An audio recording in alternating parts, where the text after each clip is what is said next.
Hello everyone, let's try a problem from time and distance. A car travels at a speed of 24 km per hour and a distance of 84 km. After that, the car increases its speed by 25% and covers the next 150 km. What is the total time taken in the entire journey?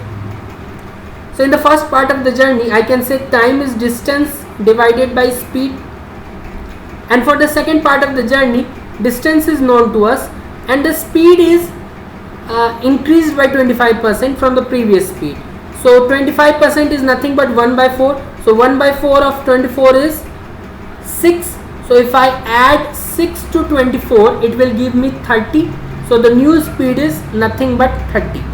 So if I were to simplify this would give me 5, and this is 6 4, and this is 6 1, and this is 2 4. So 4, and if I simplify further by 2, so this is 7 and 2. So 7 divided by 2 is nothing but 3.5, and here I am getting 5. So ultimately this is 8.5 hours, and that is clearly your first option. So it is very easy problem. As you can see, first part of the journey, the time taken is 84 by 24. Second part of the journey, distance is known and speed is just increased by 25%. The speed is 30. So 150 by 30 is 5.